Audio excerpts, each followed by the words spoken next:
முழங்கால் படியிடுங்க அல்லது உட்கார்ந்த வண்ணமாய் கண்களை மூடி கருத்தா ஜெபம் பண்ணுங்க. தகப்பனே, இந்த பிள்ளைகளோடு இணைந்து நான் ஜெபிக்கிறேன் அப்பா. நீர் பாவிகளை ரட்சிக்க இந்த உலகத்தில் வந்தீர். எங்களுடைய பாவங்களை எல்லாம் சிலுவையிலே சுமந்தீர். உம்முடைய இரத்தத்தினால் எங்களுக்கு பாவ மன்னிப்பை உண்டாக்கி வைத்தீர். பாவத்திலிருந்து விடுதலை கொடுப்பதற்காக சிலுவையில் உம்மை பலியாய் கொடுத்தீர். இயேசு கிறிஸ்து விடுதலை ஆக்கினால் மெய்யாகவே விடுதலை ஆவீர்கள் என்ற வேத வசனத்தை நாங்கள் விசுவாசிக்கிறோம்.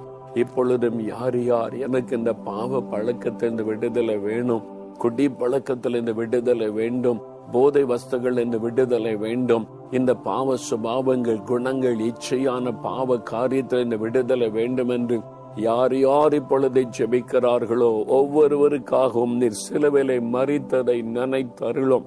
ரத்தம் சிந்தினதை நினைத்தருளும். இயேசு கிறிஸ்துவின் ரத்தம் சகல பாவ